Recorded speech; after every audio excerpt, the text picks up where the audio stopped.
भक्तजनार्तियन्तुपितृत्वम् अन्येषु अविचारिपूर्णं संदेवदानलक्ष्मी सर्वं प्रपद्ये यो नित्यमच्युतपदामृतयुग्मरुग्मव्यामोहदस्तरितराणितायुमेने अस्मद्गुरोर्भगवतोऽस्य दैहिकसिन्धोः रामानुजस्य चरणौ शरणं प्रपद्ये श्रीमान् वेङ्कटनाथार्य कवितार्किकेसरि वेदान्ताचार्यवृन्दो मे सन्निधत्तां सदा कृति प्रपद्ये निरवद्यानां निषद्यां गुणसम्पदां शरणं भवभीतानां षड्गोपुनीश्वरं श्रीरङ्गेशेति गुणाकरुणया असौ स्यादिप्रेक्षितं चादश्रीनरसिंहपादां पुजेन्दिरं सात्तिक्षान्तयादिविश्वगुणैर्पात्रं बुधाग्रेसरं श्रीमद्रङ्गशटारियो कृतिं श्रेयोनिसिं संश्रये श्रीमच्छ्रीरङ्गविक्रीश्वरषडविगुणाकवीन्द्रेणस्तात्मानं मे नरहरिषडजिति योगिनेतुप्रसादात् प्राप्तिं श्रीरङ्गकारिप्रविष्टतेः प्राप्तलक्ष्मीर्ब्रह्मास्थानं सेवेति इन्द्रं सकलगुणर्गं वीररघुवीक्षितादिं श्रीरङ्गनाथषडगोपयतीन्द्रं लक्ष्मीर्ब्रह्मरघुकरुणैकपात्रं श्रीरङ्गवीररघुराक्षरगोपहृद्यं वेदान्तदेशिकेतीन्द्रमहं प्रपद्ये श्रीमद्रङ्गशटारिसंविवराल्लब्धागमान्तद्वयं श्रीमद्वीररघुप्रकाशजडजित् पादारविन्दाश्रयं श्रीमद्वेदवन्ध्यदेशिकेतेः कारुण्यवीक्षास्पदं सेवे रंगधुरीरनादनवशं नारायणं योगिनं वेदान्तदेशिकेतीन्द्रकटाक्षलब्धे नय्यत्तसारमनवद्युगुणं बुधाग्रं नारायणाद्विदुर्विप्राभिषिक्तं श्रीरङ्गनाथ इति शेखरम् आश्रयामः शिवदे श्रीलक्ष्मीनृसिंहदेवपादुकासेवके श्रीवन्षडगोपश्रीनारायणेन्द्रमहादेशिकाय नमः शिवदे श्रीवन्षडगोप रङ्गनाथेन्द्रमहादेशिकाय नमः முதல் வாக்கியம் மன்னிய அப்படின்னு இருக்கு. மன்னிய ஆச்சரியக்குறி, இது தமிழ்ல உணர்வு குறின்னு சொல்றோம். உணர்வு குறி ஒன்று போட்டு கீழே புள்ளி வைக்கிறவன் உணர்வு இல்லாத இடத்துலையும் பயன்படுறது ஒரே குறி. ஆனா பெரும்பாலான இடம் அது உணர்ச்சியை காட்டுறதுக்கு பயன்படுத்தினால விழியில சொல்லும்போது உணர்ச்சி குறியில விழி சொல் பக்கத்துலயும் குழகனே அப்படின்ட்டு போடுறோம். அந்த இடத்துல உணர்ச்சி குறி இல்லை. அதே இந்த வினையா இதுவா இருக்கும்போது கூட ஏவல் வினைமுற்றா ஏவல் வினைமுற்றா இருக்கும்போதோ அது கட்டளை பொருள்ல வரும்போது கூட வருக என்கிற இடத்துல போடுறோம். அப்போ உணர்ச்சி குறி இல்லை. அது வியங்கோல் வினைமுற்றுல கூட போடுவோம். வியங்கோல் வினைமுற்று உணர்ச்சியா வரும்போது உணர்ச்சி குறி. பெரும்பாலான இடத்துல அது உணர்ச்சியை ஐயோ அச்சோ ஒருவர் அழகியவா நீலமேனி ஐயோ நிலை கொண்டதன் நெஞ்சினையே. அது மாதிரி இங்கேயும் வியங்கோல் வினைமுற்றுல கட்டளை பொருள் மட்டும் இல்லாம வாழ்த்தல் வைதல் அது மாதிரி பொருள்ல வரும்போது அது உணர்ச்சி குறிதான். அதனால பெரும்பாலான இடத்துல உணர்ச்சி குறி, அதாவது அது உணர்ச்சி குறின்னு பேர் வச்சிருக்கான். அதனால இப்ப என்னன்னா ஆசையை சொல்றது. இப்படி மடல் இருக்கிற நிலையிலையும் அவனிடத்துல ஆசை. என் கண்ணன் கல்லும் எனக்கு செம்மாய் நிற்கும். குழந்தை ரொம்ப படுத்தோம், ஆனா அதை ரசிப்போம். இவளுக்கு அம்மாவுக்கு உடம்புல சக்தியே இருக்காது, போட்டு படுத்தும் குழந்தை.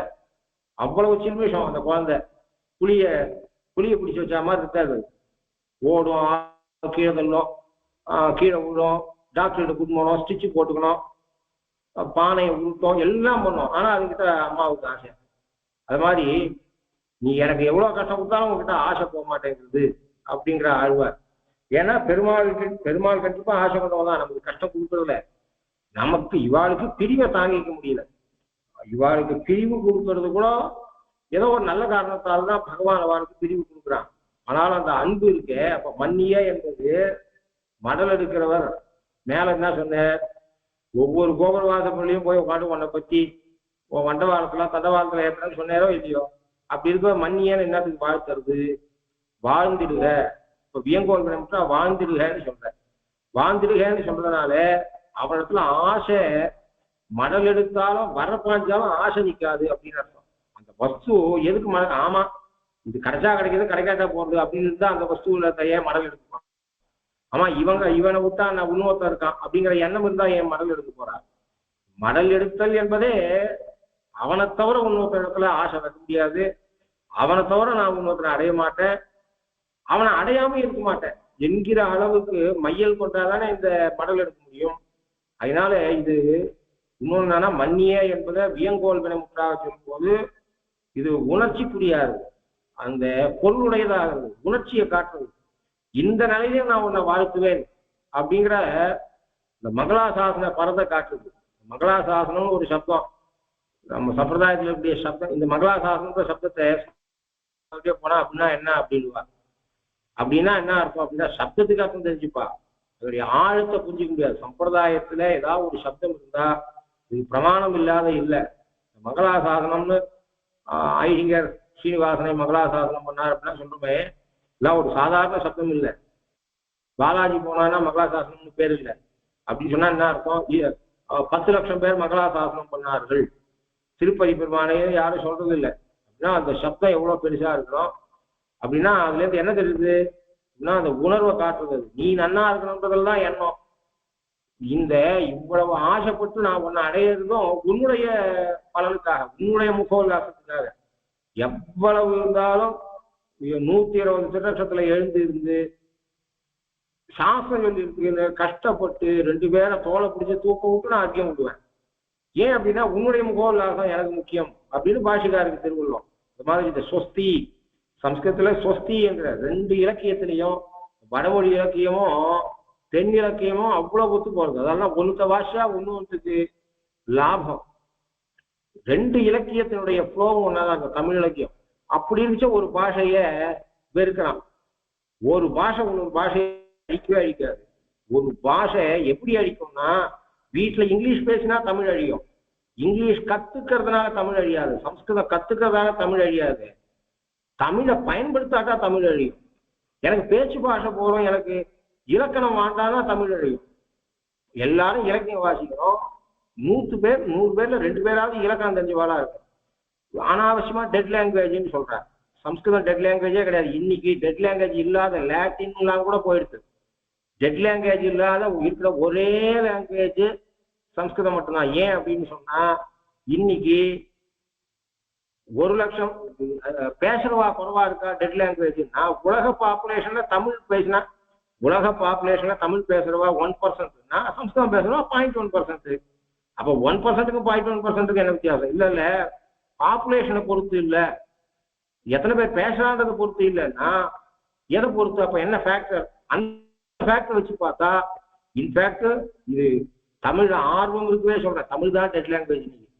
இன்னைக்கு புறநானூறு அகநானூறு முதலிய சங்க இலக்கிய பாடங்களை வியாக்கியானம் படிச்சு கூட சொல்றதுக்கு மனுஷன் கிடையாது.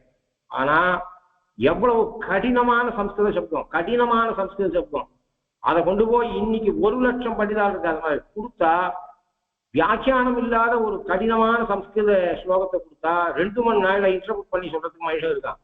நான் தமிழுக்கு மனுஷன் இல்லை. அப்படின்னா இது தமிழ் அழியறதேங்கிற எண்ணத்துல நான் சொல்றேன். எதுக்கு சொல்றேன் அப்படின்னா, ஒன்னும் 2 கிளாசிக்கல் லாங்குவேஜ் அப்படின்னு சொன்னா ஒண்ணுக்கு உபகாரம் பண்ணதை தவிர ஒண்ணுக்கு அழிக்காது. அதனால இப்ப இங்கிலீஷ் படிச்சா தமிழ் அறிவு வளராது, இங்கிலீஷ் படிச்சா சம்ஸ்கிருத அறிவு வளராது. ஏன்னா அது கிளாசிக்கல் லாங்குவேஜ் இல்லை. ஆனா எந்த ஒரு கிளாசிக்கல் லாங்குவேஜும் இன்னொரு கிளாசிக்கல் லாங்குவேஜ் ஹெல்ப் தான் பண்ணும். இந்த ஒற்றுமை வேற்றுமை பார்த்தா ரொம்ப ஆச்சரியமா இருக்கும் தமிழுக்கும். தமிழ் நான் சொல்றது பக்தி இலக்கியங்கள்ல இல்ல, மன்னியன்னு இவர் சொல்றார் அப்படின்னு. சங்க இலக்கியங்கள்ல கூட இந்த இது பண்றது, அதாவது மனித காதல்ல கூட இந்த விதமான மங்களாசாசனம் பண்றது நாங்க சொல்லக்கூடாது. அது பாமர காதலா இருக்கிறதால அன்பு மிகுதியாலே வாழ்க என்று சொல்றது அதுல கூட இருக்கு, சங்க இலக்கியங்கள்ல கூட இருக்கு. அதனால இப்ப சுவாமி தேசிகன் தான் அதிகர சாராவுல சொஸ்தின்னு ஆரம்பிச்சிருக்கார், அப்புறம் குணரத்ன கோஷத்துல ஆரம்பிச்சிருக்கா, இப்படி அப்படின்னு அர்த்தம். சங்க இலக்கியங்கள்ல குறுந்தொகையில ஒரு பாட்டு இருக்கு. இந்த குறுந்தொகை பாட்டு களவு ஒழுக்கத்தை பத்தி சொல்றது. களவு ஒழுக்கம்னா இந்த காலத்து பிரகாரம் அர்த்தம் பண்ணக்கூடாது எதையும். களவு ஒழுக்கம்ன்றது தப்பு இல்லை, கல்யாணத்துக்கு முன்னாடி இருக்கக்கூடிய காதல் விஷயம், அதுவும் பல பேரை காதலிக்கிறது அப்படிலாம் கிடையாது. களவுன்னா நீங்க தப்பா எடுத்துக்கூடாது. ஊரறிய காதலிச்சா கற்பு, ஊர் அறியாம இன்னும் தனிமையில காதலிச்சிருக்கிறதுக்கு களவுன்னு பேரு. அந்த களவுல ஒருத்தன் என்ன பண்றான், ஒரு பெண் அவளிடத்துல அதிக ஆசை கொண்டிருக்கான் அவன். ஆனா இன்னும் ஊரறிய இந்த அவளுடைய காதல் தெரியல, தனிமையில வந்து சந்திக்கிறான், ராத்திரில வந்து சந்திக்கிறான். அந்த காதலி இருக்கக்கூடிய இடத்துக்கும் அந்த காதலன் ஒரு அரசன் வேற. அந்த காதலன் இருக்கக்கூடிய இடத்துக்கு நடுவுல காடு, மலை சூழ்ந்த காடு. அப்படி மலை சூழ்ந்த காட்டுக்கு அரசனாக இருக்கக்கூடிய ஒருவன் ஒரு காதலிக்கிட்ட இரவுல வந்து பேசிட்டு போறான், இரவுல வந்து தங்கிட்டு போறான். வரக்கூடிய இடம் இருக்க அது மலையும் காடுகளும் நிறைந்த இடமா இருக்கு. இப்போ இது தோழிக்கு தெரியும், இந்த கடவுளுக்கும் தோழிக்கு தெரியும். தோழி வந்து அந்த எதுக்கு சொல்றேன் அப்படின்னு சொன்னா, அன்பு இருக்கிற இடத்துல சுவாமி தேவ பரிகாரத்துல மங்களாசாசனம்ன்ற சொல்ல பத்தியும் மங்களாசாசனம் பண்ண வேண்டியமா வேண்டாமா என்பதை பத்தியும் ஆழ்ந்து சாட்ச ஒருத்தர். இத மாதிரி எந்த விஷயமா இருந்தாலும் டீப்பா போய் அந்த விஷயத்துல பூர்ணமா தெரிஞ்சுக்கணும்னா சுவாமி தேசியம் வழி கிடையாது. இதை பத்தி விசாரம் பண்றது சுவாமி. அது பாமர காதல்லையே இது இருக்கும். நான் தெய்வீகமான காதல்ல இதை பத்தி கேள்வி வேண்டிய அவசியமே இல்லை. இந்த தோழிக்கு தலைவி இடத்துல அதிக அன்பு இருக்கு. இவா 2 பேரும் கள ஒழுக்கத்துல இருக்கா, அதாவது ஊருக்கு தெரியாத காதல் சென்றிருக்கான்னு தெரியுது. இரவுல அவன் காட்டு வழியாக வந்து இவளை சந்திச்சுட்டு போறான்னு தெரியுது. அன்பு அதிகம் இருக்கிற இடத்துலாம் பயம் கூடவே வரும். ஒரு குழந்தை ஆத்துக்கு வந்து சேர்ற வரையும் அம்மா வரதான் தெரியும்.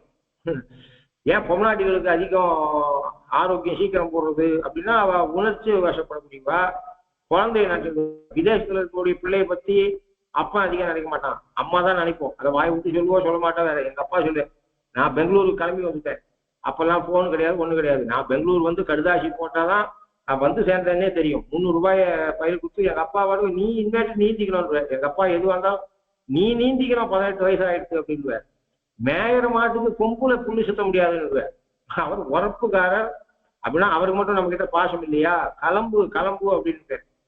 கிளம்பு இங்க இருக்கக்கூடாது, இனிமேட்டு உன்னை சப்போர்ட் பண்ண முடியாது, டிப்ளமா படிச்சாச்சு, இனிமேட்டு நீ ஊந்து எழுந்துக்கணும், கிளம்புன்னு 330 ரூபாய் கொடுத்து நீ கிளம்பி போ அப்படின்ட்டு.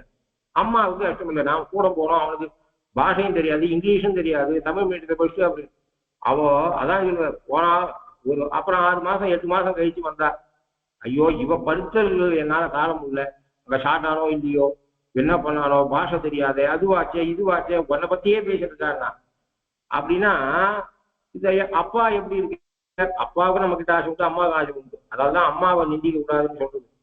அப்பாவை நிந்திச்சா கூட அம்மாவை நிந்திக்க கூடாதுன்னு சொல்றது. இப்போ அப்பாவுக்கு மட்டும் நாம பிள்ளை இல்லையா? அப்புறம் மேயற மாட்டுக்கு கொம்புல புல்லு சுத்த முடியுமாட்டு பணத்தை கொடுத்து எழுதி அமைச்சிடான். அவன் என்னன்னா நீந்தட்டும் வாழ்க்கையிலங்கிற எண்ணம். அம்மாவுக்கு என்ன பண்றான்னா, இன்னைக்கு உத்தியோகம் இல்லாட்டா போறோம், அவன் டயத்துக்கு சாப்பிட்டானோ இல்லையோ, உடம்பு கட்டுப்பானோ என்னவோ ஏதோ அந்த எண்ணம். பாசம் கொண்ட 2 பேர் இடத்துல எவ்வளவு வித்தியாசம் இருப்பாங்க அப்படின்னு சொன்னா, அப்படின்னா அப்பாவை விட அம்மா தான் அதிக ஆசை கொண்டோன்னு அர்த்தம். அதாவதுதான் அப்பாவை விட அம்மாவை காப்பாற்றுறதுல ரொம்ப ஆர்வம் இருக்கணும். அம்மாவுடைய தேவையை முதல்ல பூர்த்தி பண்ணிட்டு அப்பா தேவையை பூர்த்தி பண்ணோம்னா ஏன் சொல்றது காரணம் அப்படின்னா, அப்பாவை விட கூட அந்த அன்பு அதிகம் அம்மாவுக்கு தான் அப்படின்றது. ஏன்னா அவ அந்த அளவுக்கு உணர்வு பூர்வமா இருக்கக்கூடியவா அப்படின்னு சொல்ல முடியவா. அதுக்காக எதுக்கு அப்படின்னு சொன்னா, அன்பு அதிகம் இருக்கிற இடத்துல பயம் இருக்கும்.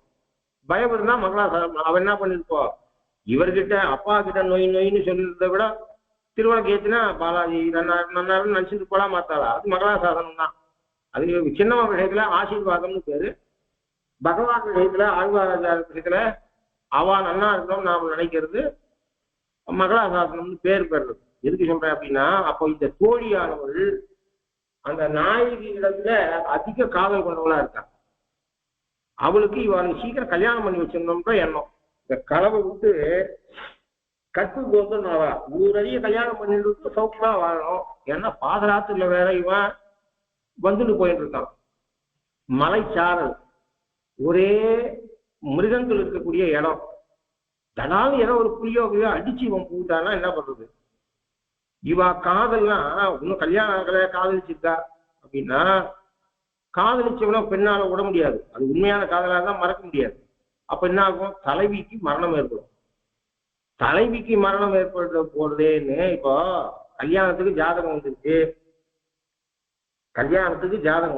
ஒரு பெண்ணோட அப்பா பாக்குற ஜாதகம் பாக்குற நாளும் இருக்கட்டும்.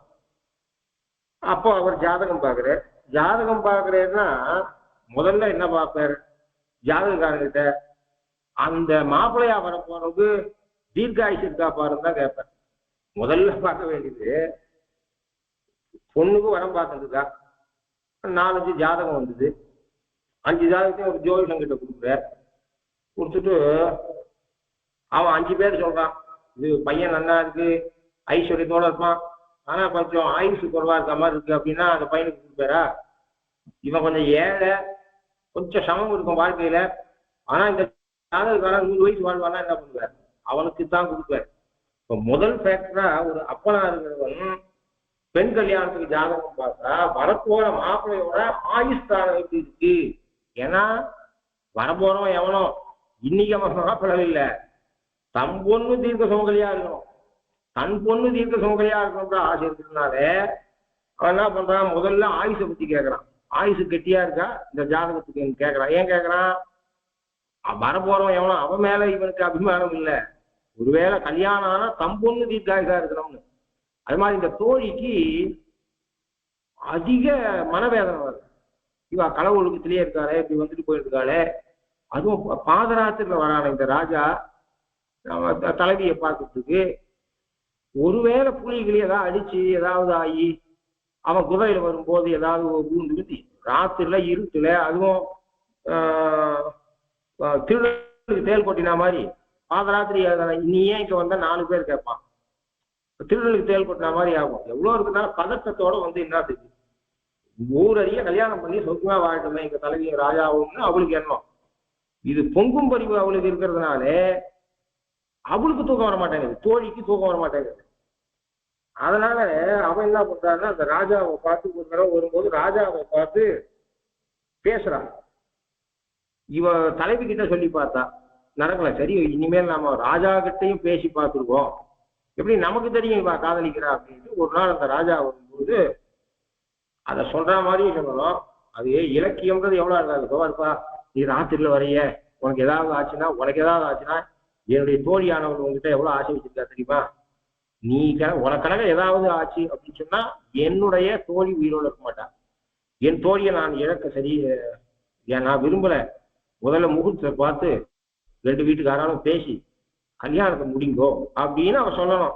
ஆனா அவன் நாசூக்கா எது சொல்றான்னா, உனக்கு ஏதாவது ஆச்சுன்னா என் தோழி அந்த வாயால கூட தன்னுடைய தலைவிக்கு ஒரு மரணம் எழுதிடுவள் அப்படின்றத சொல்றத அவளுக்கு இஷ்டம் இல்லை.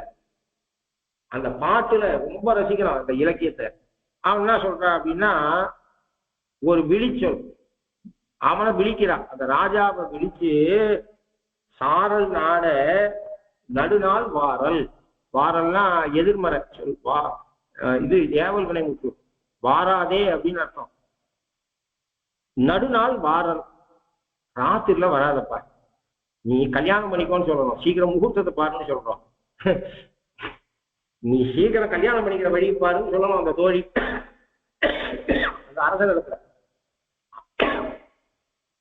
ஆனா அவன் என்ன பண்றா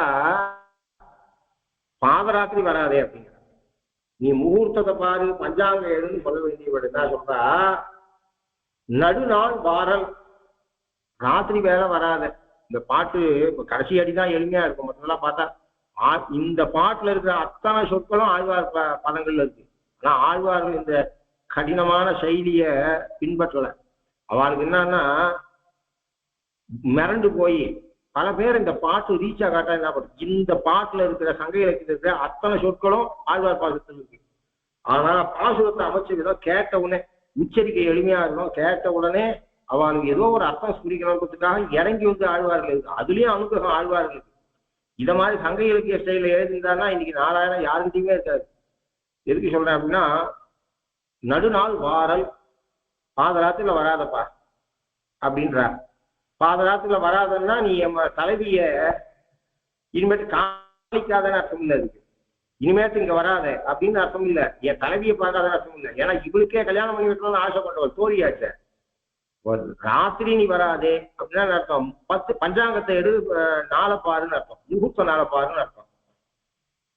நடுநாள் வாரல் வருங்குதும் யாமே, எனக்கு தூக்கம் கேட்டு போறோம், நான் பொங்கும் பறிவு கொண்டவளா இருக்கிறதுனால ஐயோ அவன் பாதராத்திரில வந்து இவளை சந்திக்கிறானே, இதனால் இவனுக்கு மரணம் எய்தினால் நம் தோழியும் மரணம் எய்திடுவாளே, என்ன பண்றது, எனக்கு தூக்கம் வரமாட்டேன். ஆகினால வருந்தும் யாமே, நான் ரொம்ப வருந்தி கொண்டிருக்கேன், எனக்கு தூக்கம் இல்லை நீங்க இப்படி களவொழுக்கத்துல இருக்கிறது. ஏன் அப்போ மீதி என்ன சொல்றா, விஷயம் சொல்லும் போது நீ பாதராத்து வந்தா அவனை புலி அடிச்சுடுச்சுன்னா உனக்கு ஏதாவது ஆச்சுன்னா மங்களமா சொல்றா. என்ன மங்களமா சொல்றாருன்னா, இந்த யுக்தி ஆழ்வார்கிட்ட இருக்கு, இந்த சங்க இலக்கியத்தில் இருக்கிறது மொத்தம் ஆழ்வார் பாசத்தில் இருக்கு. இந்த சங்க இலக்கியத்தையும் ஆழ்வார் பாசத்தையும் வச்சுட்டு ஒரு சீரியல் பண்ணலாம், ஒரு தொடர் சொற்பொழிவு பண்ணலாம். மெல்லிலை செல்வ வன்குடி புல்க வீங்கிலம் தாழ் கமுகின் மல்லிலை மடல் வாழை ஈன்கனி சூழ்ந்து மனம் சுரந்து புள்ளிலை தெங்கினோடு கால் உணவும் தன் திருப்புலியோ மல்லலம் செல்வ கண்ணல் தாளங்கால் இம்மரவர்களே. சுவாமி நம்மாழ்வார் சாய்க்கிற திருப்புலியூர்ல இருக்க, ஏண்டாப்பா திருப்புலியூர்ல தாவரங்கள் கூட ஜோடி ஜோடியா இருக்கு, நீ என்கிட்ட சேர மாட்டேங்கிற. தாவரங்கள் கூட அப்படின்னா என்ன அர்த்தம், கமுகு மரத்தோட வெத்தலை கொடிகள் படர்ந்துருக்கு. இந்த திருப்புலியூர்ல எதையுமே ஜோடியா இல்லாம தனித்தனியா பார்க்க முடியல, ஒரு தனி கமுகு மரத்தை பார்க்க முடியல. செல்வம் கொண்டதுன்னா பாக்கியம் பண்ணதுன்னு அர்த்தம். ஏண்டாப்பா உன் ஊர்ல வெத்தலை கொடி கூட பாக்கியம் பண்ணிருக்கு, அது பார்த்தா பாக்கு மரத்து மேல சுத்திட்டு இருக்கு, நான் தனிச்சிருக்கிறேன் என்ன தனியா கேட்கிறேன் அப்படின்னா, இதே யுக்தி ஆழ்வார் இன்னும் ஒருபடி இந்த சங்க இலக்கியத்துக்கு மேல போயிருக்க ஆழ்வார். இவ என்ன சொல்ற, ஒரு குரங்க உதாரணம் கொடுக்குறார். அந்த குரங்கு உதாரணம் கொடுத்து அத இப்படிப்பட்ட நாட்டை உடையவனே அங்க என்ன பண்ண, திருப்புலி மெல்லிலை செல்வ வன்குடி புல்க வீங்கிலம் மெல்லிலை செல்வ வன்கொடி புல்க, மெல்லிலை செல்வ வன்கொடி புல்க, அதை சுத்தி கொள்ள ஆழ்வார்னா நம்மாழ்வார்னா சாய்க்கல, கொடி ஏறித்து கொடி மரத்துல சுத்தின்றதுன்னு சொல்லல, புல்கன்னு சொல்ற. புல்குதல்ல நான் ஒரு ஆண் பெண்ணை புல்குதல் அணைத்தல் போல, வெத்தலை கொடியும் கமுகு மரமும் உன் திவ்யதேசத்துல உன்னோட ஒண்ணு கட்டி பணஞ்சிட்டு இருக்கு, எனக்கு மட்டும் நீ பிரிச்சு வைப்பியா அப்படின்னு கருத்துரை சொல்லது. அங்க ஒரு இயற்கைய ஆழ்வார் பாசத்துல வர்ணிச்சா கூட அதனுடைய கருத்து என்ன என்பதை காட்டுறார் அந்த உரையாசிரியர். நெல்லிலை செல்வ கொடி புல்க வீங்கிடம் தாழ் கம்பின் மல்லிலை மடல் வாழை ஈந்தலை சூழ்ந்து மனம் வந்து புல்லிலை தெங்கினூடு கான் உலகம். அதுவும் அந்த கணவன் மனைவி சேர்ந்து இருக்கும் போது தென்றல் காத்தடிச்சா மாதிரி இந்த வெத்தலை கொடி ஆடுறது, இந்த பாக்கு மரம் அசையிறது, நீ என்னை இந்த ஸ்திதியில வச்சிருக்கடாப்பா அப்படிங்கிற. அதை இந்த சங்க இலக்கியத்துல என்ன சொல்றா, கருங்கல் அந்த மெல்லிலை செல்வ வன்குடி புல்க வீங்கிலம் தாழ் கம்பின் மல்லிலை மடவாழை ஈன்கடி சூழ்ந்து மனம் வந்து என்ற பாசுரத்தை மாறிய கருங்கல் தாக்கலை பெரும் பிரிது உற்றன கைமை உய்யா காமர் மந்தி கல்லா வன்பரல் கிளை முதற் சேர்த்தி ஓங்குவரை அடுக்கத்து பாய்ந்துயிர் செருக்கும் சாரல் நாட. அதாவது மங்களமா சொல்லணும். சொல்ல வந்த நீ செத்து போட்டா ஏன் தலைக்கு செத்து போடுவோம், இந்த மங்கள வழக்கு இல்லாம வாயில வந்தது சொல்லு அழகா இருக்கும். அதை கூட நாம என்ன சொல்லுவோம், உனக்கு ஏதாவது ஆச்சா நீ செத்துட்டா அப்படின்னு சொல்றது பாமரன் பேசுறது. அத பாலிஷா பேசுறவா என்ன பண்ணுவா, உனக்கு ஏதாவது ஆச்சுனான்னுவா. அந்த பொங்கும் பதிவு இருக்கிற இடத்துல ஐயோ சொன்னா கூட வாய் சுட்டுன்னு நினைக்கிறேன் அப்படின்னு நினைக்கிறோமோன்னா, ஐயோ என்னால கற்பனை கூட பண்ணி பார்க்க முடியாது, பாலாஜி கஷ்டப்பட்டாலும் என்னால கற்பனை கூட பண்ணி பார்க்க முடியாது எங்க அம்மா சொல்லணும்னோ அது மாதிரி. அத ஏண்டாப்பா நீ பாதராத்திரி வரைய இவளோட சேர்றதுக்கு வழியில ஏதாவது புலிகிரி அடிச்சுட்டா அப்படி சொல்றதுக்கு இஷ்டம் இல்லை, நீ மரணமா அடைஞ்சுட்டா என் தலைவி மரணம் அடைஞ்சுவாரோன்னு வாயால சொல்றதுக்கு இஷ்டம் இல்லை. அப்புறம் உனக்கு அப்படி இல்லாட்டா கூட லோகத்துல என்ன சொல்லுவோம், உனக்கு ஏதாவது ஆச்சுன்னா அப்படி சொல்லுவோம், உனக்கு ஏதாவது ஆச்சுன்னா என் தலைவிக்கு ஏதாவது ஆயிடும் அப்படிங்குவோம். அதுவே மங்கள வழக்கு அப்படின்னு நாம நினைச்சுப்போம். ஆனா அவன் என்ன சொல்றா, இது எதையுமே சொல்லல, அவனை விழிக்கிறான். ஜபார்பா அரசனே எனக்கு தூக்கம் வர மாட்டேங்கிறது, பாசுரத்தின் முடிவு இவ்வளவுதான், எனக்கு தூக்கம் வர மாட்டேங்கிறது, பாதராத்திரி இங்க வராத, நான் ரொம்ப கஷ்டப்படுறது. தலைவி சொல்லல, இது தலைவியோட தோழி சொல்றா, நான் கஷ்டப்பட்டு இருக்கேன், எனக்கு தூக்கம் வரல, அந்த அளவுக்கு எனக்கு தோழி மேல ஆசை கொண்டவள். அவளுக்கு உனக்கு ஏதாவது ஆச்சுன்னா தோழிக்கு ஏதாவது ஆகும், தோழிக்கு ஏதாவது ஆனா எனக்கு ஏதாவது ஆகும், உனக்கு ஏதாவது ஆச்சுன்னா தோழி மரணிப்பேன், தோழி மரணிச்சா நான் மரணிப்பேன் அப்படின்னு சொல்ல வேண்டியவா. அதை சொல்லாத என்ன பண்ற, நீ பாதராத்திரி வரத நிறுத்திடு, அப்படின்னா காதலிக்காதன்னு அர்த்தம் இல்லை, கல்யாணம் பண்ணிக்கோ அப்படின்னு அர்த்தம். ஊரடிய கல்யாணம் பண்ணிட்டு சௌக்கியமா வாழுன்னு அர்த்தம். வருந்ததும் யாமே, எனக்கு தூக்கம் கெட்டு போறது. ஏன்னா ஏன் அந்த அளவு காதலிக்கக்கூடிய என் நாயகி தலைவிய. அப்ப அப்படி விஷயம் சொல்ல போனோம், உனக்கு ஏதாவது ஆச்சான்னு சொல்லல, ஒரு விழிச்சல் சொல்றா. கருங்கண் தாக்களை பெரும் பிரிது உற்றன. கருங்கண் கருப்பான கண்ணை கொண்ட தாக்கலை தாவுகின்ற ஆண் குரங்கு. ஆண் குரங்குக்கு கலைன்னு பேரு. தாக்கலை தாவுகின்ற கலை, அதாவது தாவுகின்ற ஆண் குரங்கு. கருப்பான கண்ணை கொண்ட, தாவுதலை தொழிலாக கொண்ட, தத்தி தத்தி நடக்காமல் தாவுதை இயற்கையிலேயே பெற்றிருக்கக்கூடிய கலையானது, ஆண் குரங்கானது பெரும் பிரிது உற்றன. பெரும் பிரிது, அதுல கூட மரணம் உற்றன நாம பாட்டு எழுதுவோம். எந்த அளவுக்கு மங்கள வழக்குன்னு சொல்றேன். மங்கள வழக்குன்னா ஆரம்பத்துல மன்னியன் போறது மட்டும் இல்ல, மேல எத்தனை இடத்துல மங்கள சொல். பெருமாள்கிட்ட சண்டை போடும்போது கூட மங்கள சொற்கள் இருக்கு பெரிய மடல்ல. இப்ப பெரும் பிரிது, பெரும் பிரிதுனா மரணத்துக்கு பேரு. மரணம் உற்றனன்னு போடலாமா, மொத்த மங்கள வழக்கு. பெரும் பிரிது உற்றன, பெரும் பிரிது மரணம் உற்றன. அப்ப மரணம் உற்றது ஒரு கருமை நிறம் கொண்ட தாவுதலை தொழிலாக இருக்கக்கூடிய, அதாவது ஒரு மரத்திலிருந்து மரம் தாவக்கூடிய ஒரு ஆண் குரங்கானது ராத்திரில ஸ்கிட் ஆயிடுச்சு. ராத்திரில வேற வழி இல்லாத அதுக்கெல்லாம் சாகாமிருகம்னு பேரு. எது? ஆண் குரங்குக்கு, குரங்குகளுக்கு சாகாமிருகம்னு பேரு. அதாவது கிளையில இருக்கக்கூடிய மிருகம், சம்ஸ்கிருதத்துல சாகாமிருகம்னு பேரு. சாகாமிருகம்னா கிளையிலே வாழக்கூடிய, ஏன்னா அதுக்கு கூண்டு கட்டிக்காது, குடிசை கட்டிக்காது. அதாவது லோகத்துல எறும்பு கூட புத்து கட்டிக்கும், ஒரு தூக்கணாங்குருவி கூட ஒரு கூடு கட்டிக்கும். ஆனா கூடு கட்டிக்க தெரியாது. புத்திசாலி மிருகம். மனுஷனை போல ஆக்டிவிட்டி எல்லாம் கொண்டது, பேன் பார்க்கும், எவ்வளோ காரியங்களை பண்ணும். ஆனால் அதுக்கு வீடு கட்டிக்க தெரியாது. அதுக்காக நம்மனா பாதராத்திரியில அஸ்தமனம் ஆகும்போது எங்கேயாவது போய் ஒரு கிளையில பட்டுட்டு தூங்கிடும். காத்தால உதயம் ஆகிற வரை கிளையில தூங்கா சாகாமிருகம் பேர். வேற வழி இல்லாத ராத்திரில ஏதோ ஒரு ஆபத்து வந்துட்டுன்னா தாவி ஆகணும் அது. அப்ப என்ன பண்ணுறது, ராத்திரில தாவின போது எள்ளுகளை பிடிக்க முடியாம கீழே விட்டு போயிடுது. அப்படி பெரும் பிரிது உற்றன கைமை உய்யா, கைம்பெண் ஆகுவதற்கு விரும்பாத ஒரு ஆண் குரங்கு, கருங்கன் ஆண் குரங்கு, தாவுதல்ல கெட்டிக்கார ஆண் குரங்கு. அப்படின்னா நீ நினைச்சுக்கலாம், பாதராத்துல நான் குதிரையில வர வில்ல எடுத்து வர, வேலை எடுத்துன்னு வர, எனக்கு நான் மிலிட்ரிக்காரெல்லாம் ராத்திரியில எல்லாமும் பாதுகாப்புக்கு உண்டான கலையெல்லாம் கத்துட்டு இருக்கேன். அந்த தாக்கலை மாதிரி என்ன நினைச்சுக்கோன்னா தனக்கு கலை உண்டு.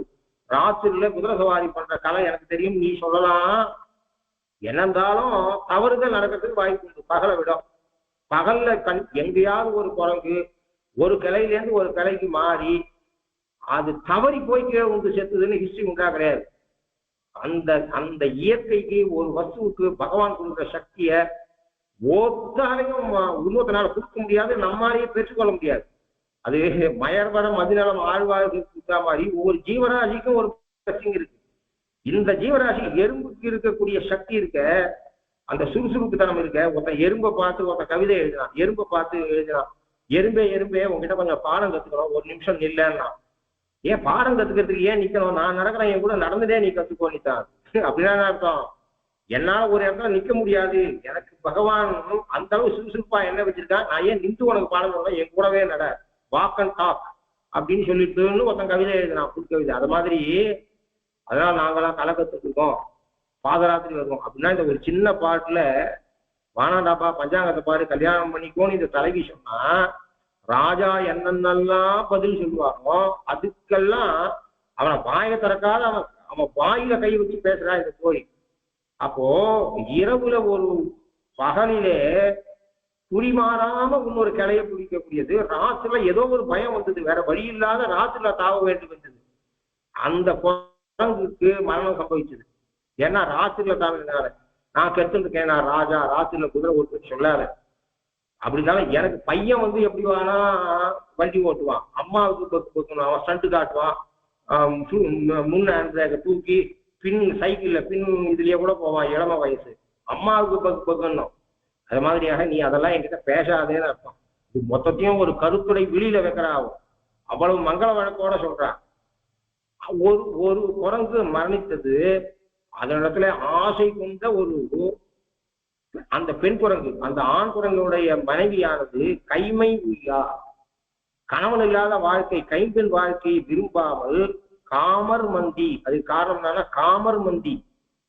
காமர் மந்தி அப்படின்னா அந்த அளவுக்கு காமத்தையே கொண்டு நிரூபகம் பண்ண வேண்டிய மந்தி பெண் குரங்கு. அந்த காமர் மந்தி என்ன பண்ணிட்டு உயிரை விட்டுது. அப்படின்னா தன் தலைவி உங்ககிட்ட அவ்வளவு உயிரை வச்சிருக்கான்றதையும் சொல்றார். ஒரு கருத்துடை வெளியில அவன் எவ்வளவு சொல்றானா, என் தலைவி ஒரு இடத்துல வச்சிருக்கக்கூடிய காதல் இருக்க அப்பழுக்கற்ற காதல், தூய்மையான காதல், உன்னை பிரிந்து அவளாலே ஒரு க்ஷணம் கூட இருக்க முடியாது. நான் சொல்றேன் உடன்கட்டை 7 ரூபாவோன்னு அர்த்தம். இந்த உடன்கட்டை கிடன்கட்டை ஒரு சப்தம் இல்லை அந்த சங்க இலக்கியத்துல. இப்படிப்பட்ட இலக்கியத்தை படிக்காம சாகடிச்சுட்டு சம்ஸ்கிருதம் போய் செத்தல.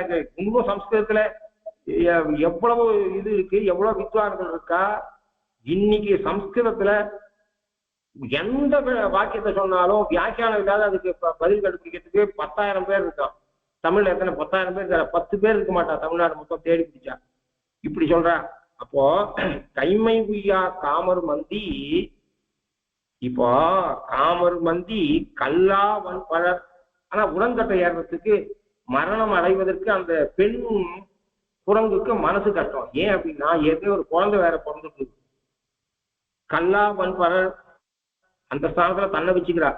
அந்த பெண் குரங்கு மரணம் ஆயிடுச்சுன்னா அந்த குழந்தை யார் காப்பாத்துவா?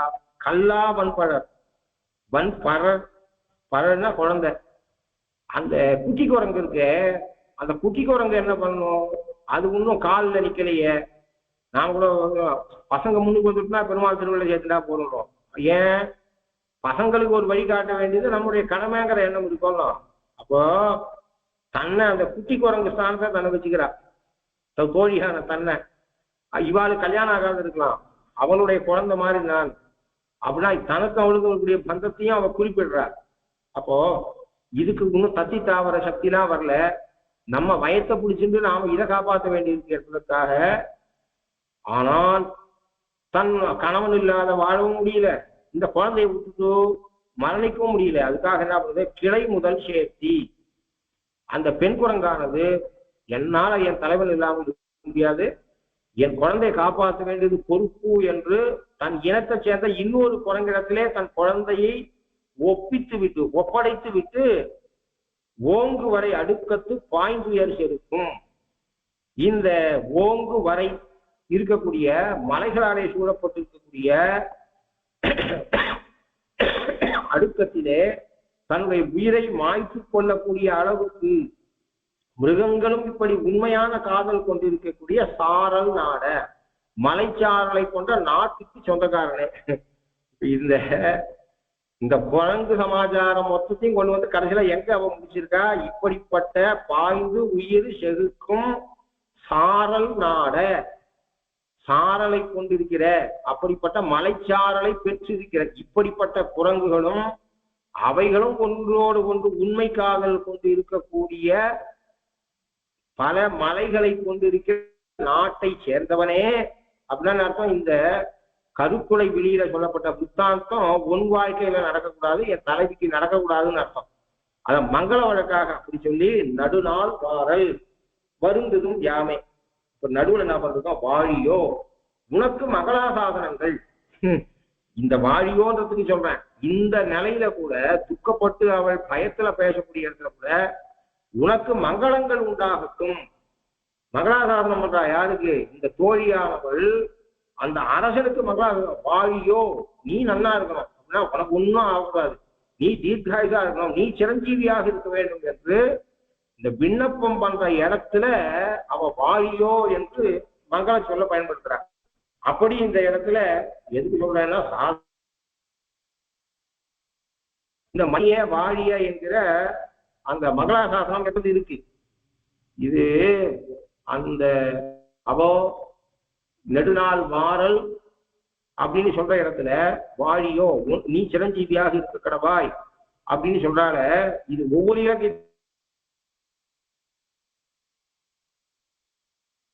கல்யாணம் ஜனகன் கல்யாணம் பண்ணி கொடுக்குறான் சீதைக்கு. இயம் சீதா மம சுகா நிறைய உதாரணம் எடுத்திருக்கா. மணியன்றதுக்கே எவ்வளவு நாள் சொல்றதுன்னு தெரியல. வியாக்கியானம் அவ்வளவு எடுத்திருக்கா. எதுக்கு சொல்றேன்னா இயம் சீதா மம சூதா அப்படின்னு சொல்லி கைப்பிடிச்சு தரான். முதல் வார்த்தை என்ன சொன்னா, நீ சிரஞ்சீவியா இருக்கிறான். யாரு? பத்ரந்தே பாணிங்கிற பாணிதான். பத்ரந்தே வாழிய, அவன் வாழியங்கிறான். நீ நெடுநாள் வாழின்னு சொல்றான். ராமனுக்கு ஜனகன் ஏன்னா அன்பு மிகுதி, தன் பெண்ணை ஒருத்த இடத்துல கொடுக்குறோம். தன்னுடைய பெண்ணுடைய இனிமேல் நம்முடைய பெண்ணுடைய சுக துக்கம் அவன் பரம் என்று சொன்னாவிட்டு அவன் நல்லா இருக்கணும் அப்படிங்கிற இடத்துல மங்களாசாசனம் பண்றான். ஜனகன் மங்களாசாசனம் பண்றான். மாரீச்சனோட வதம் வியாக்கியானத்துக்கு அத்தனையும் சொல்ல, ஒன்னு ரெண்டு சொல்றேன். எல்லாம் இதுவே 4வது உபன்யாசம். மாரீச்சனுடைய மாரீச்சன் மானாவன் தான்.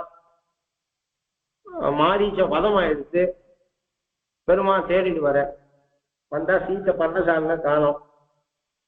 அங்க இங்க தேடுறா, அண்ணா தம்பிகள் தேடுறா. தேடிட்டே வரும்போது புத்துயா கிடக்கிற ஜட்டாயு.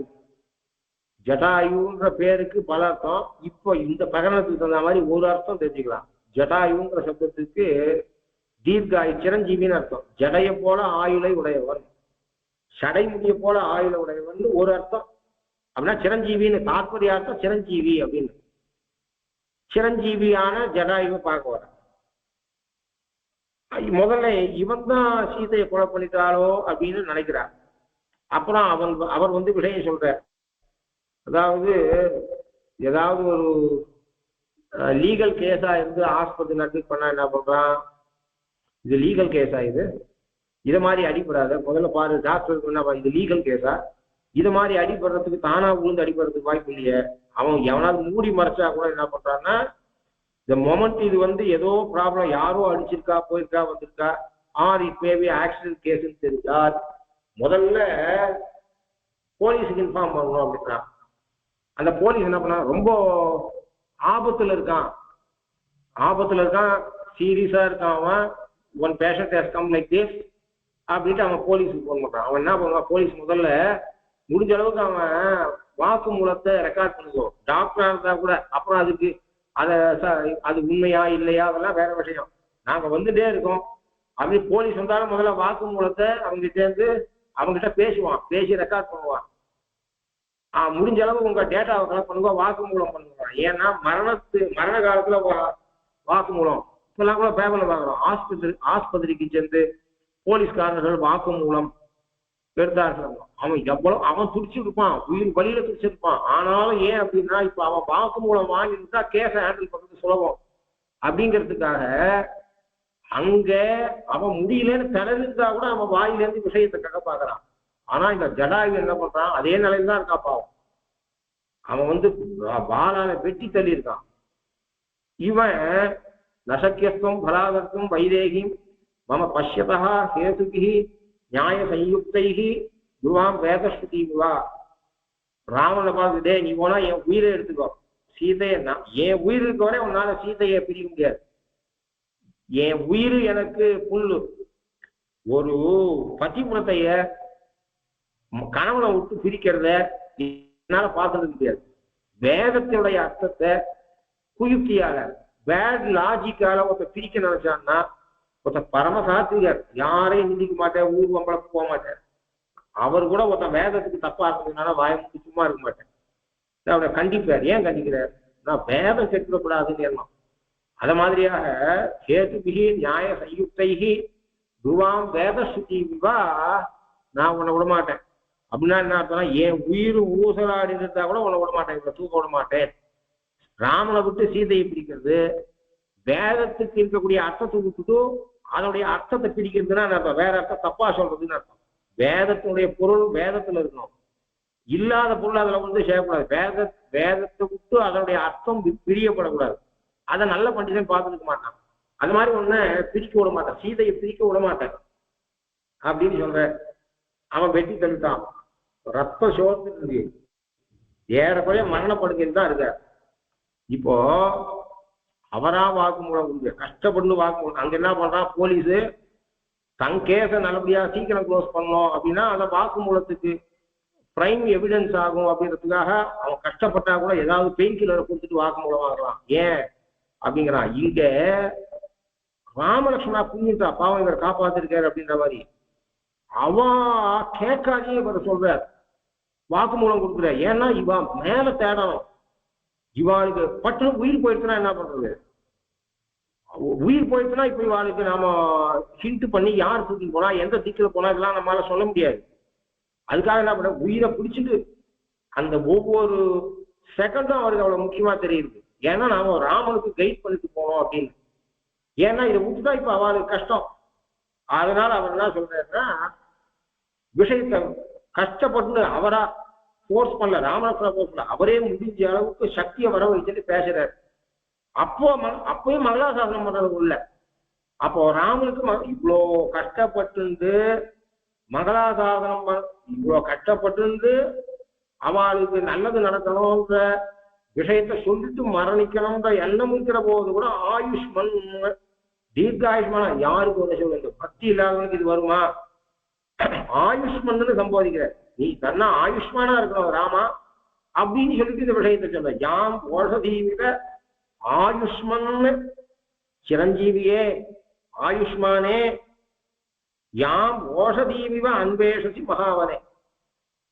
நல்ல உயர்ந்த மூலிகை எல்லாம் காற்றுல டக்குன்னு கிடைக்காது, தேடி பிடிக்கணும். ஒரு 2 இலை கிடைக்கிறதுக்கு 10 நாள் காட்டுல சுத்த வேண்டி வரும். அப்படி சீதையை நீ தேடிக்கொண்டிருக்கிறாய்.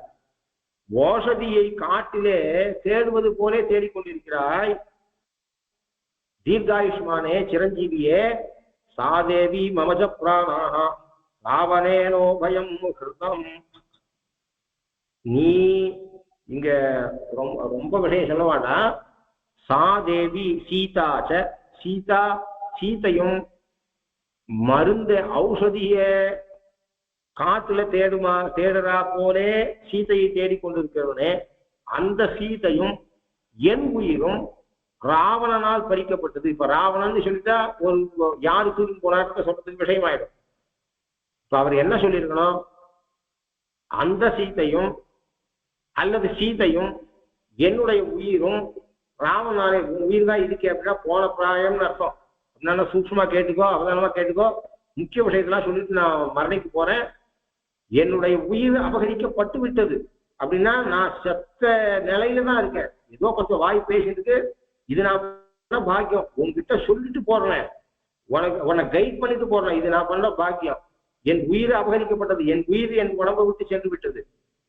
என் உயிரை எவன் கொண்டு போனாலும் அவன் தான் சீதையை கொண்டு போனான்னு சொல்றான். சீதையான சொந்த பிரயோகம் பண்ணல, சாதேவி அப்படிங்கிற.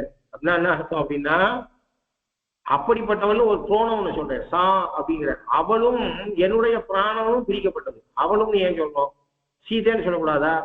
என்னத்துக்கு அந்த புரோணம் ஒண்ணு யூஸ் பண்ற அப்படின்னு சொன்னா, நான் உங்க புத்தாந்தெல்லாம் மொத்தம் தெரியும், தசரதனை தெரியும், உனக்கு கல்யாணம் ஆனது தெரியும், நீயும் சீதையும் அந்யோன்யமா இருக்கிறது தெரியும். நீ அடிக்கடி நீ அவளை என்ன நினைக்கிற தெரியுமா, என்னுடைய பிராணனாக, தன்னுடைய பிராணன் என்று ஒன்னாலே சொல்லப்படக்கூடிய சீதையும் அப்படின்னு அர்த்தம் இருக்கு.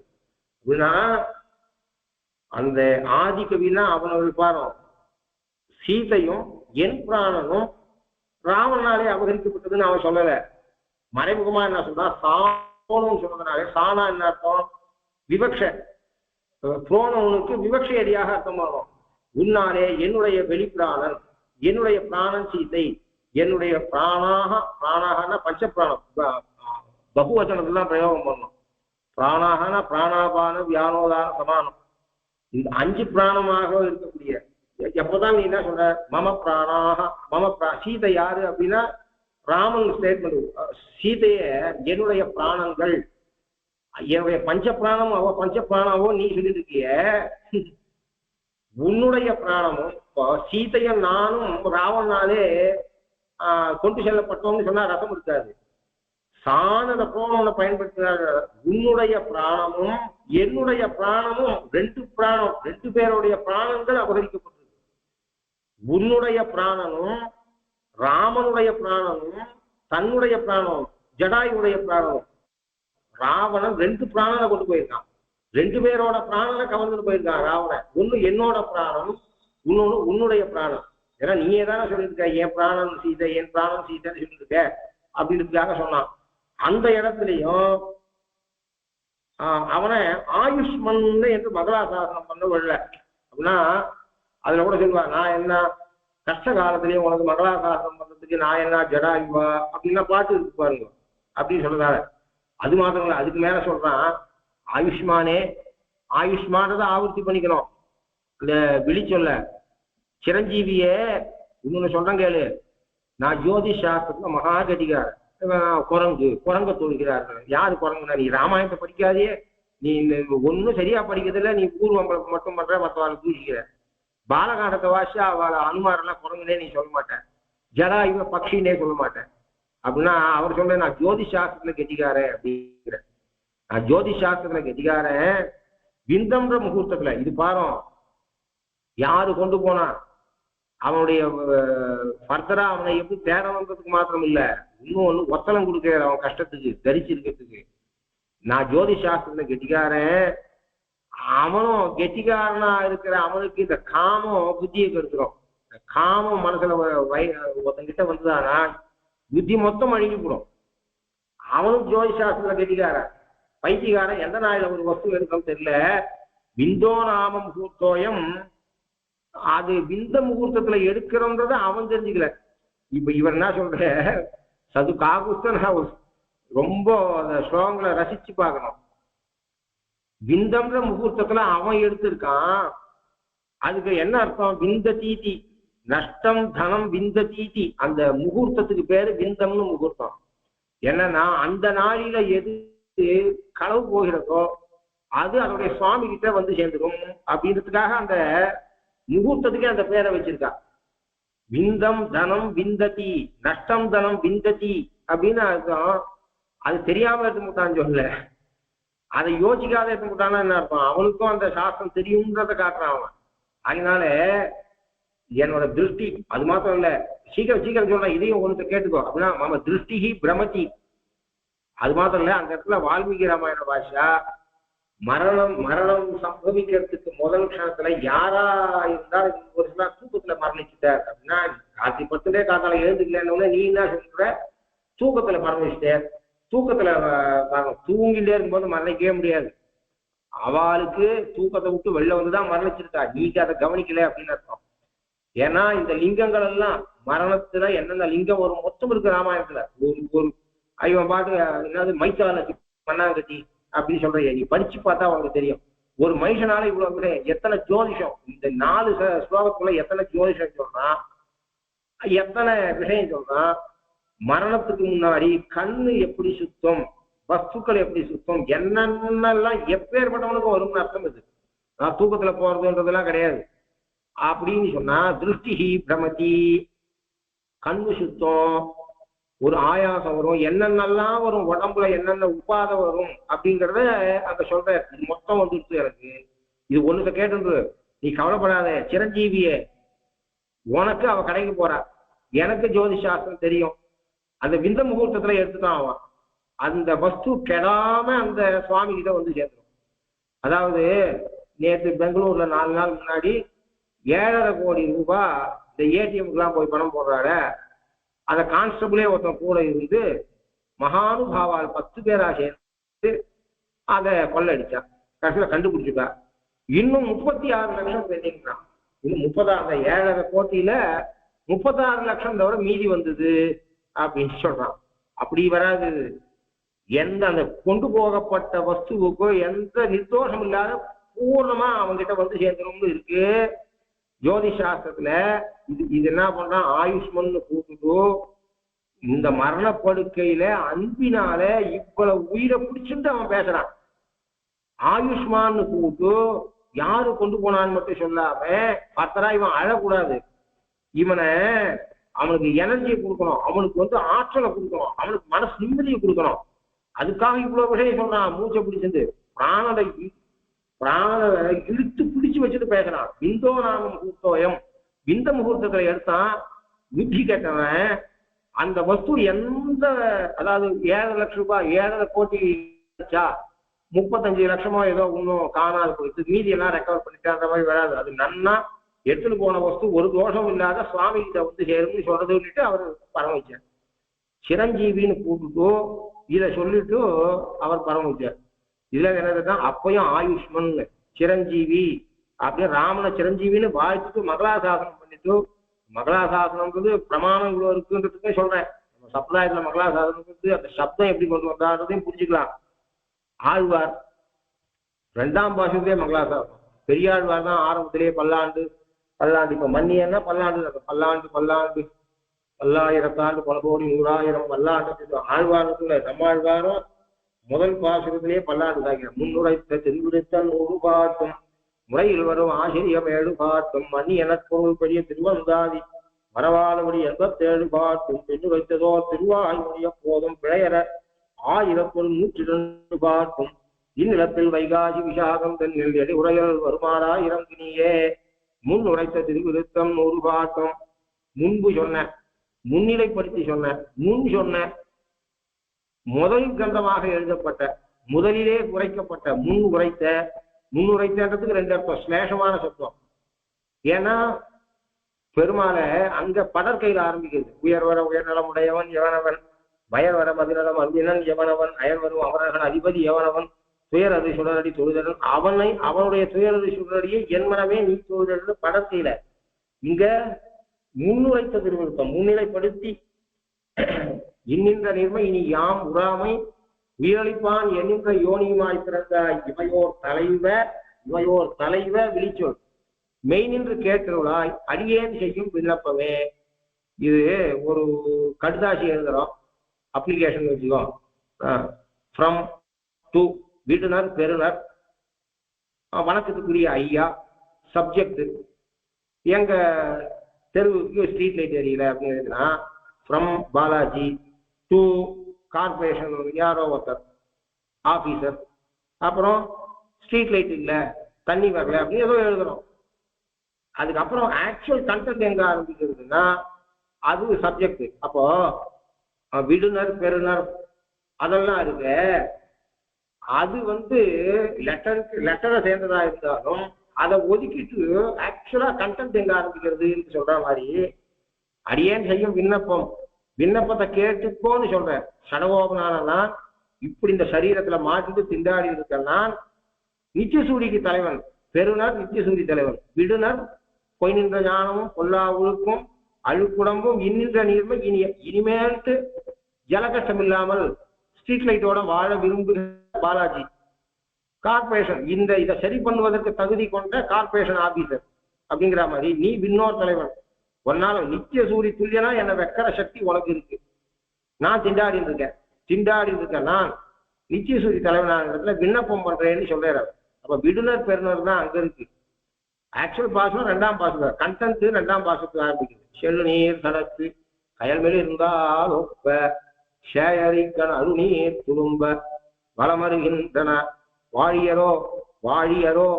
மங்களாசாசனம் முதல் பாட்டே மங்களாசாசனம். விடுனர் பெறுனரை விட்டுட்டு ஆக்சுவல் பாசனம் நம்ம ஆழ்வாருன்னா முதல் பாசத்திலே வாழியரோ இருக்கு. அரோங்கிறது அசிச்சல், வாழி மங்களாசாசனம் பண்ணி ஆயுஷ்மன்னு சொல்ற மாதிரி அங்க 2 அந்த பாசத்தில் இருந்தான்னா நீ வாழி, உனக்கும் எனக்கும் இருக்கக்கூடிய காதல் வாழி. ரொம்ப அந்த பாசுரத்துக்கு அர்த்தம் வேண்டாம், ரொம்ப நாள் சொல்ல வேண்டி வரும்.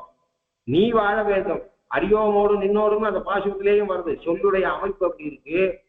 எப்படியானா அவர் நீ வாழி, வாழ்கின்ற மங்கை வாழி, அரியோமோடு நின்னோடும் பிரிவு வேண்டாம், அந்த பிரிவு இல்லாமல் நாம வாழணும் பல்லாண்டு அப்படின்னு சொல்ற. அது மாதிரி உன்னை குறித்து எனக்கு இருக்கக்கூடிய அன்பு வாழி நீ வாழி, உன்னை குறித்து எனக்கு இருக்கக்கூடிய அன்பு வாழி, 2த்துக்கும் மங்களாசாசனம் பண்ணிக்கிறேன். நீ நீரூழி வாழ வேண்டும், உன்னிடத்துல என்னுடைய அன்பும் நீரூழி வாழ வேண்டும் என்று வாழியரோ முழு நீர் முகில் வண்ணன் கண்ணன் பின்னாட்டவர் மூது வராம் தொழுநீரை அறிக்கே அன்பு சூட்டிய சூழ்குழக்கே என்று அவரும் 2ஆம் பாசத்துல மங்களாசாசனம் பண்ற. அது மாதிரியாக இந்த இடத்துல வாழி அப்படின்னு சொல்லி மங்களாசாசனம். ஆனா இதுல ஒரே ஒரு விஷயம் என்ன பண்ற, இந்த வாழி என்கிற சொல்லானது வியங்கோல் வினை முற்றா இருக்கிறதுனாலே 2 திணையிலேயும், அதாவது உயர் திணையிலேயும் அக்னியிலேயும் இடத்திலும் தன்மை முன்னிலை படற்கை என்று சொல்லக்கூடிய 3 இடத்திலும் ஐம்பாலிலும் ஆண்பால் பெண்பால் பலர்பால் ஒன்றன்பால் பலவின்பால் என்று சொல்லுகிற 5 பாலிலும் வந்தாலும் விகுதி மாறாது. விகுதி மாறாது என்று சொன்னால் நீ இது ஏவல் வினைமுற்றா இருந்தா நீ வா, நீங்கள் வான்னு சொல்ல முடியாது. அப்ப விகுதி சேர்க்கணும். வாரீர் என்று சொல்ல வேண்டும், வாருங்கோல் என்று சொல்ல வேண்டும். நீ வா, நீங்கள் வாருங்கோல். ஆனா நீ வாழ்க, நீங்கள் வாழ்க தான். நீங்கள் வாழ்கன்னா தப்பு கிடையாது. அப்போ வருக, எல்லோரும் வருக, ரைட்டு தான். வருக என்பது பல பன்மையிலையும் சொல்லும், ஒருமையிலையும் சொல்லும்.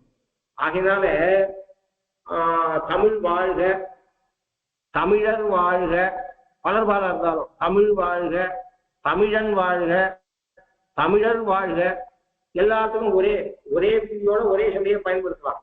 அப்ப இந்த மன்னிய என்பதையும் பகவான் வாழட்டும், பகவத் பக்தர்கள், அதான் சொஸ்தி, அதாவது அதிகார சாராவில் சொஸ்தி ஸ்ரீரங்க புத்துன்னு சொல்ற மாதிரி இலக்கியத்தை விட்டு ஒதுக்கி வச்சு, ஏன்னா ஒருமை பன்மைக்கு விகுதி தனிப்பட்ட விகுதி இல்லைன்றதுனாலே வியங்கோல் வினைமுற்றானது ஒருமையிலும் பன்மையிலும் ஒருவடியா சொல்லலாம் அப்படின்னு இருக்கிறதுனாலே பன்மை பொருளும் வச்சுக்கலாம். அது இல்லை அப்படின்னு சொன்னா ஒருமையை வச்சே நீ வாழ்க என்ற, ஏன்னா இப்ப இருக்கிறவள் எந்த நிலையில் இருக்கு, அதிகர சாராவில் எழுதின தேசிகனுடைய உணர்வும் இப்ப இவர் திருமணம் சாட்சியிருக்க இவரோட உணர்வும் ஒண்ணு இல்லையா இருக்கு. இவர் என்ன இந்த பிரபந்தம் எப்படி ஆரம்பிக்குது, அங்க வேதாந்த உரைத்தை சொல்றதுக்கு தன்னிலையில இருந்தது சொல்ற, இங்க காதல் மையல் ஏறி உயிரை தெரியாத சொல்ற. இப்போ அவனை குறிச்சே வச்சுக்கலாம், நீ மன்னிய, நீ வாழ்ந்துடுக அப்படின்னு சொல்லலாம். அதுக்கு வியாக்கியான சாகிற நாடி ஆயிடுச்சு சொல்லி தன் வாக்கின் புகழ் தானே அதிகையாலே என் வாக்கிலே அகப்படாதே பிழைத்திடுக என்கிறாள். தன் வாக்கின் புகர்னா மேன்மை, அவகிட்ட அவர்கிட்ட சாபம் வாங்காத அப்படி சொல்லுவார். அவர் ரொம்ப மகான், அவர் வெய்யற மாதிரி நிலைக்கு நீ வராத அப்படின்னா மற்றவங்க விஷா பரவாயில்ல அப்படின்னு அர்த்தம். பகவான்பா என் வாக்கு சொல்லிதான் எனக்கு தெரியும் யார் இவர். அடுத்த வாரமே சொல்றேன் மேல உபன்யாசி நாயே அது விஸ்வபாபம். விவார்பா ஒன்னும் நீ வாழ்ந்திருக்க பகவான் சாப்பிடும், இன்னொன்னு அது ஒருமையிலேயே வச்சுட்டு பகவான் வச்சுட்டா இப்படியே என்கிட்ட ஆசீர்வாதம் வாங்கி, இப்படியே என்கிட்ட நீ ஆசீர்வாதம் வாங்குறதுக்கு வழிப்பா, என்கிட்ட நீ வாழ்ந்துருக்க சொல்றதுக்கு வழி பாரு. வயிற்றுல கொட்டிக்காத, என் வாக்கு பழிக்கும்னு ஊர் உலகத்திலேயே பிரசித்தி உண்டு. அதனால என் வாயில இப்படியே வரட்டும், மன்னியே மன்னியே நான் சொல்ற நிலையில நீ மன்னி இரு, இல்லைன்னா உனக்கு கஷ்டம். தன் வாக்கின் புகழ் தானே அறிகையாலே. ஏன்னா ஒம்பத்தி ஏன்னா எனக்கு ஒண்ணும் தெரியல, யாரும் தெரியல. நான் ஸ்லோகம் எழுதுவேன்னு ஏதோ ஒரு வீடியோ பார்த்தேன். நான் ஸ்லோகம் எழுதுவேன்னு உலகம் மொத்தம் பிரசித்தம்னு சொல்றேன். அதை அவர் சொல்லிக்கூடாதுன்னு கூட அவருக்கு தெரியல. பிரசித்தி உண்மையிலேயே அவர் பிரசித்தி ஆயிருந்தா கூட அவர் சொல்லிக்கூடாது. எதுக்கு சொல்றேன்னா சபையில எப்படி பேசணும்னு தெரியணும். அதுக்காக என்னை பத்தி உனக்கு தெரியுமோ தெரியலையோ ஊர்ல விசாரிச்சு பார்த்துக்கோ, இல்ல நானே சொல்ல வேண்டியிருக்கு என் வாக்கு பத்தி. என் வாக்கு பழிக்கும், நான் சொல்லிட்டா பழிக்கும், என்கிட்ட விஷம் வாங்காத, இப்படியே நான் மன்னியேன்னு மங்களாசாசனம் பண்ற நிலையில நீ இருன்னு சொல்றேன்னு கேட்க. தன் வாக்கின் போர் தானே அறிகையாலே என் வாக்கிலே அகப்படாதே பிழைத்திருக என்கிறாள்.